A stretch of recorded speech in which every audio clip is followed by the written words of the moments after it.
اور پھر آگے اللہ تبارک و تعالیٰ نے کہہ دیا وَمَن يَتَوَلَّهُمْ مِنْكُمْ، جو بھی تم میں سے ان سے دوستی کرے گا وہ انہی میں سے ہے، انہی میں گیا، وہ انہی میں گیا۔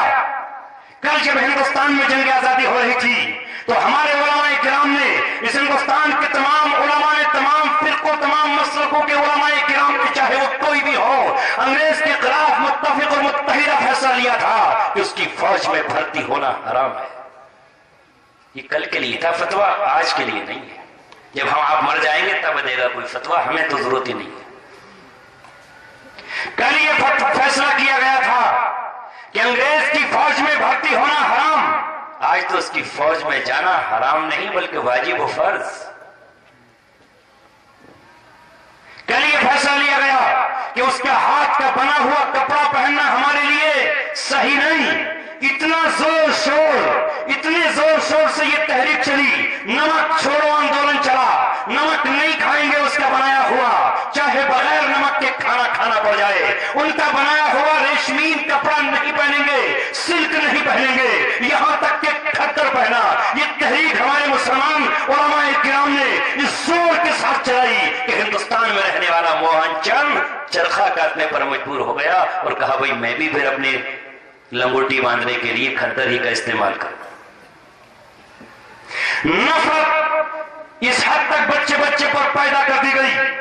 کہ وہ یہاں نہیں ٹک پایا، جدھر نکلے ادھر اسے نفرت ملی، جدھر نکلا اسے یہاں سے بغاوت ملی۔ ہم نے اس تحریک کو اتنی آگے بڑھایا کہ ہم نے آزادی کا خواب دیکھا، لیکن اس کے بعد آج قدریں بدل گئی، آج ہم نے حالات سے نظریں چرا لی، آج ہم نے قرآن کریم کے احکامات کو چھوڑ دیا۔ میں نے ایک آیت پڑھی تھی جو پڑھتا ہوں، اکثر پڑھتا ہوں اور آج پھر اسے کہہ کے ختم ہو رہا ہوں۔ حضرت مولانا انیس صاحب تشریف لا چکے ہیں جن کی مصروفیات بہت زیادہ ہیں، لہذا جس دن قرآن کریم چلا تھا اس دن میں حضرت والا کے ساتھ دلی برہم پوری میں تھا اور میں نے اسی پر تقریر کی تھی، لیکن اس دن سے لے کر کے آج 20 دن کے اندر ایک اور واقعہ پیش آ گیا ہے جو مکہ اور مدینہ سے ہے، لہذا مکہ سے محبت کرنے والا چیخے گا، چلائے گا، اس طرح چیخے گا کہ جس طرح کوئی بچہ اس کے ہاتھ میں بسکٹ ہو، اس کے ہاتھ میں روٹی کا ٹکڑا ہو، چھین کر لے جا رہی ہو تو ماں کو آواز دے گا ماں مجھے بچا لے، میرے ٹکڑے بچا لے۔ ہم خانہ کعبہ سے محبت کرتے ہیں، ہم آپ سے بھی کہیں گے کہ اللہ تبارک و تعالیٰ سے ہو کر دعائیں کرو، اللہ تعالیٰ غضب میں آ جائے اس سے پہلے کہ اللہ غصے میں آ جائے۔ ہاں ابابیلیں آج بھی آئیں گی، کوئی نہیں روک سکتا ابابیلوں کو، لیکن اس وقت آئیں گے ابابیلیں جب 1.52 کروڑ مسلمان یا تو قتل کر دیے جائے، یا سب کے سب سولی پر چڑھا دیے جائے، یا سب کے سب دریا میں ڈبا دیے جائے، یا سب کے سب اللہ سے بغاوت کا اعلان کر کے یہ کہے کہ مولا ہم تیرے نہیں رہے، ہم خانہ کعبہ میں نماز پڑھنے کے قابل نہیں رہے، اب بیت اللہ ہمارا نہیں رہا، اب گنبد خضرا سے ہمیں محبت نہیں رہی، اب جنت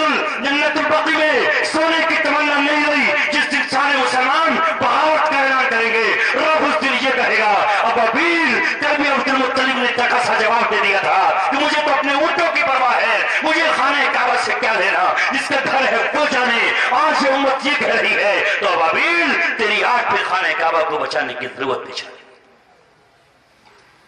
اور جب تک ہم یہ کہیں گے اللہ تبارک و تعالیٰ ہم تیرے ہیں تو اللہ تعالیٰ ہم سے ہی کہے گا جاؤ بارڈر پر،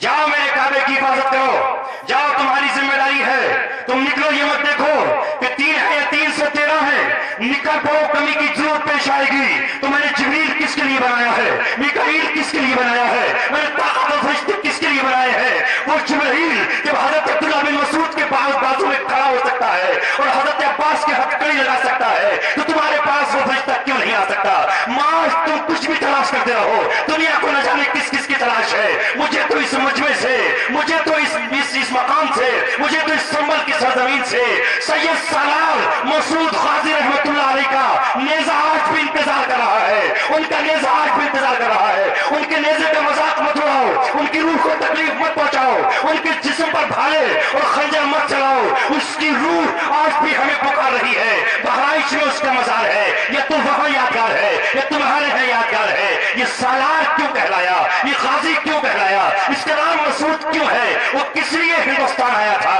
اس نے سنبھل کی تاریخ میں آ کے کیا کیا تھا؟ سنبھل والوں اگر اس کے پیغام کو نہیں سمجھ پائے تو کل میدان قیامت میں اس کا ہاتھ اور آپ کا دامن ہوگا۔ ہمیں صرف میں تلاش کرتا ہوں اور مجھ جیسے پاگل اور دیوانے تلاش کر رہے ہیں افراد کے ان دو بیٹوں کو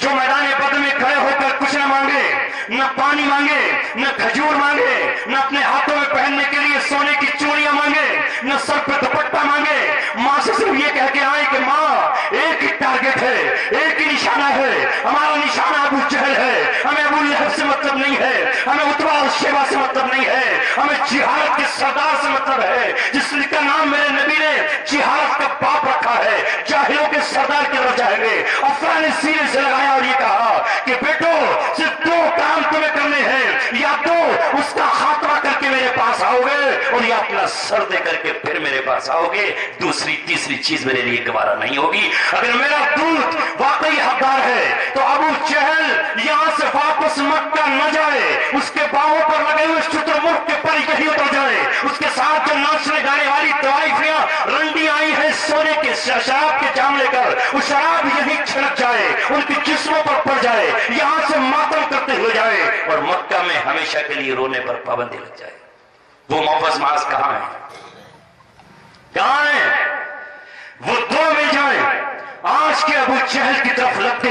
عبد الرحمن بن عوف سے یہ پوچھے چچا جان یہ تو بتا دو جہاد کا سردار کون ہے، جاہلوں کا امام کون ہے؟ میرے نبی کے مقابلے پر جہالت کو غالب کرنے کے لیے، علم پر جہل کو نافذ کرنے کے لیے، امن کے مقابلے پر فساد قائم کرنے کے لیے، مدینہ جیسی پاکیزہ بستی کو تاخت و تاراج کرنے کے لیے جو لشکر لے کر آیا ہے، جس نے ابو سفیان کی نہیں سنی، جس نے اپنے ماں اور مکے والوں کی آواز نہیں سنی، ابو سفیان نے کہا واپس آ جا، قافلہ واپس آ گیا ہے، جو اس طرح آیا ہے جیسا جان ہم نہیں جانتے وہ کون سا ہے، ہمیں بتاؤ ہم معصوم ہیں۔ عبد الرحمن بن عوف نے کہا میرے بھتیجو تم اس کی کیا کرو گے، وہ بڑا سورما ہے، جہالت کا امام ہے، اس سے مکے والے تھر تھر کانپتے ہیں، تم کیا کرو گے؟ کہا چچا جان دل کے جذبوں کا امتحان مت لو، ہمیں معصوم مت سمجھو، ان رگوں میں خون حضرت افرا کا ہے، محفظ اور معاذ ہے، نام ہی مانے ایسا رکھا ہے کہ پناہ میں دے دیے گئے ہیں، اتنے بتا دو ابو جہل کون ہے؟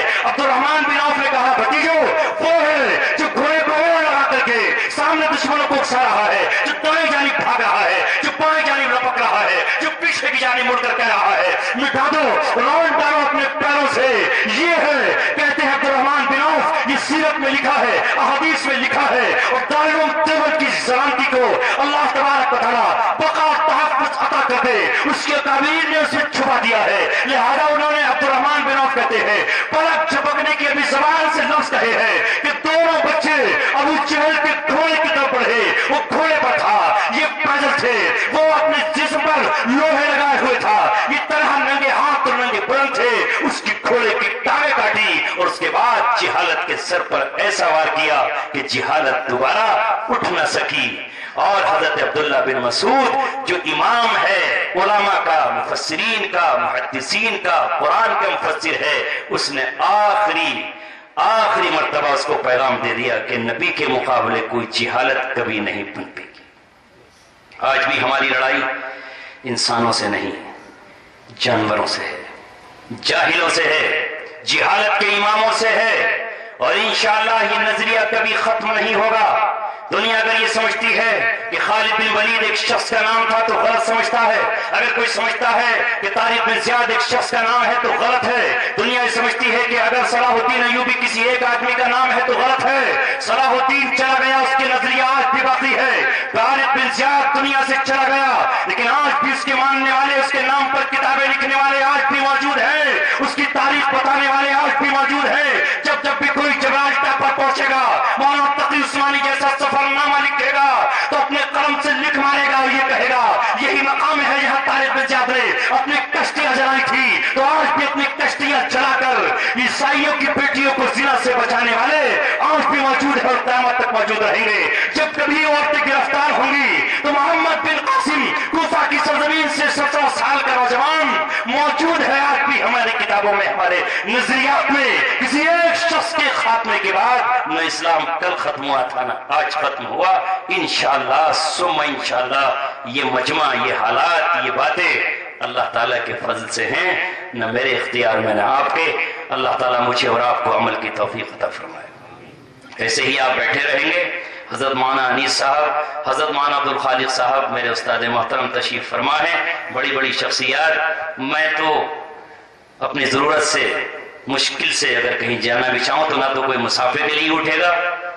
اور نہ کوئی مجھ سے گفتگو کرنے کے لیے یہاں بولے گا۔ سب حضرات ان حضرات کے دل کی باتوں کو سنیں، تبھی جلسہ کامیاب ہوگا۔ آخر دعوانا الحمدللہ۔ ماشاءاللہ سامعین حضرات،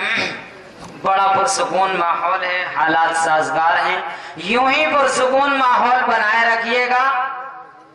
ذرا بھی چہل پہل محسوس نہ ہونے پائے۔ غزوہ خندق میں یوں مصائب و آلام کے پہاڑ توڑے جا رہے تھے۔ آقا صلی اللہ علیہ وسلم نے فرمایا ان العیش عیش الآخرہ فانصر الانصار والمہاجرہ۔ صحابہ اکرام نے یوں فرمایا نحن الذین بایعوا محمدا، نحن الذین بایعوا محمدا علی الجہاد ما بقینا ابدا۔ سامعین حضرات اس پر روشنی ڈال رہے تھے، ان کے بارے میں یوں کہا قمریاں شاخ صنوبر سے گریزاں بھی ہوئیں، پتیاں پھول کی جھڑ جھڑ کے پریشاں بھی ہوئیں، وہ پرانی روشیں باغ کی ویراں بھی ہوئیں، ڈالیاں پیرہن برگ سے عریاں بھی ہوئیں، قید موسم سے طبیعت رہی آزاد اس کی، کاش گلشن میں سمجھتا کوئی فریاد اس کی،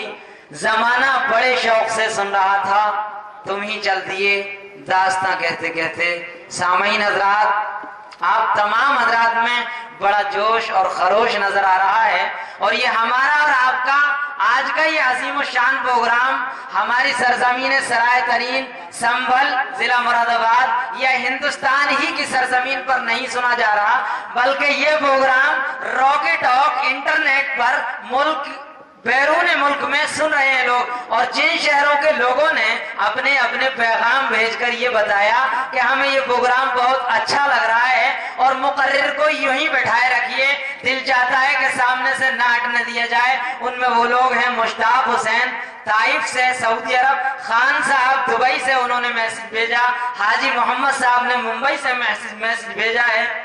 واحد صاحب نے میوات ہریانہ سے میسج بھیجا ہے، رانا صاحب نے بنگلہ دیش سے، حاجی سمر چوہان نے یہ پتہ نہیں کون سی جگہ لکھی ہے، باہر کسی جگہ سے میسج بھیجا ہے، اور راکٹ ٹاک والے سامعین حضرات جو سامنے ہمارے موجود ہیں، انہی کے ذریعے سے یہ پروگرام نشر و اشاعت اس کی دور دراز تک ہو رہی ہے، ملک اور بیرون ملک تک جا رہا ہے، اور صرف اسٹیج پر بیٹھے سامعین علماء کرام ہی نہیں بلکہ تمام تحت نظر جو سامعین حضرات نظر آ رہے ہیں، ان سب کی تصاویر اس پر موجود اور انٹرنیٹ پر جا رہی ہیں، جو چاہیں وہ کل کھول لیں۔